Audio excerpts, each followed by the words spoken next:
حرمت والے مہینوں میں سے ایک مہینہ ہے ذیقعد کا مہینہ، اور اس مہینے میں ایک خوبصورت ترین عمل کی جانب میں آپ تمام مومنین کی توجہ دلانا چاہتا ہوں۔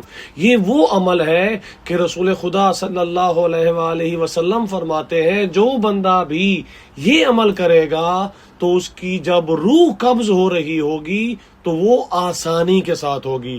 نہ صرف یہ فائدہ ملے گا، اس کے علاوہ اس کے گناہ بخشے جائیں گے، اس کے علاوہ توبہ قبول کی جائے گی، اور اس کے علاوہ قیامت کے دن اللہ تعالیٰ اس پر شفقت کرے گا۔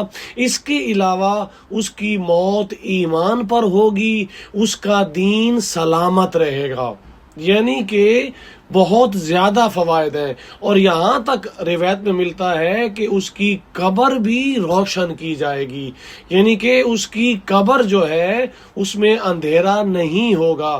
اس کے علاوہ والدین اس شخص سے راضی ہو جائیں گے اور اس کے حق میں طلب مغفرت کریں گے۔ اس کے والدین اس کے رزق میں، جب وہ زندہ ہے اس کے رزق میں وسعت ہوگی، سبحان اللہ، اور اس کی موت آسانی سے۔ یعنی کہ اتنے زیادہ فضائل، اتنی زیادہ برکات ہیں جو کہ ماہ ذی القعدہ کی ہیں، جن سے ہم لوگ آشنا نہیں ہیں، جن سے ہم لوگ واقف نہیں ہیں۔ تو اس لیے مومنین کرام، میں آج آپ کے لیے یہ خوبصورت ترین تحفہ لے کے آیا ہوں، یہ خوبصورت ترین گلدستہ لے کے آیا ہوں، تاکہ آپ اس پر عمل کر کے یہ سارے فوائد حاصل کر سکیں۔ اور میں عمل بتانے سے پہلے آپ سب سے یہی گزارش کرنا چاہوں گا کہ یہ جتنے بھی اعمال ہیں جو میں آپ کو بتا رہا ہوں یا جو آپ کتابوں میں پڑھتے ہیں، ان سارے اعمال کے فوائد آپ کو تب حاصل ہوں گے جب آپ باقی اعمال میں بھی اللہ کی اطاعت کر رہے ہوں گے۔ ایسا نہیں ہو سکتا کہ آپ نماز نہیں پڑھتے، روزہ مطلب صحت مند ہوتے ہوئے نہیں رکھتے، مال ہوتے ہوئے زکوٰۃ نہیں دیتے، خمس نہیں دیتے، اور آپ یہ اعمال کر کے، یہ چند ایک سیدھا عمل کر کے آپ یہ چاہیں کہ آپ کو یہ فوائد ملیں، تو ایسا نہیں ہے۔ آپ کو بندگی، آپ کو اطاعت اور فرما برداری خدا کرنا پڑے گی اپنی حد تک۔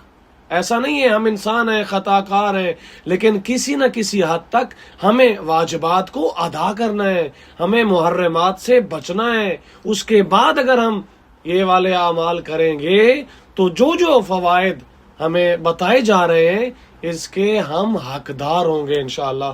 عمل چھوٹا سا ہے۔ ماہ ذی القعدہ میں اتوار کے دن، یعنی کہ اتوار والے دن آپ نے غسل کرنا ہے، وضو کرنا ہے، 4 رکعت نماز پڑھنی ہے، اور یہ 2 رکعت کر کے پڑھنی ہے، اور ہر رکعت میں سورہ الحمد کے بعد 3 مرتبہ سورہ قل هو اللہ احد، 1 مرتبہ سورہ فلق، اور 1 مرتبہ سورہ قل اعوذ برب الناس، سورہ والناس کی تلاوت کرنی ہے۔ اور نماز سے فارغ ہونے کے بعد آپ نے 70 مرتبہ استغفار کرنا ہے۔ آپ نے استغفر اللہ ربی و اتوب الیہ کہنا ہے، اور اس کے بعد آپ نے یہ چھوٹی سی دعا ہے، اس کو پڑھنا ہے۔ یہ میں ساتھ سکرین شاٹ بھی لگا رہا ہوں۔ بسم اللہ الرحمن الرحیم، لا حول ولا قوت الا باللہ العلی العظیم، یا عزیز یا غفار اغفر لی ذنوبی وذنوب جمیع المؤمنین والمؤمنات فإنہ لا یغفر الذنوب الا انت۔ یہ بہت معتبر دعا ہے، اور یہ جو میں روایت پڑھ رہا ہوں یہ مفاتیح الجنان سے پڑھ رہا ہوں، آپ لوگ خود بھی ملاحظہ کر سکتے ہیں، اور مجھے امید ہے کہ آپ یہ چھوٹا سا عمل کر کے انشاءاللہ اس دنیا میں بھی اور آخرت میں بھی سرخرو ہوں گے۔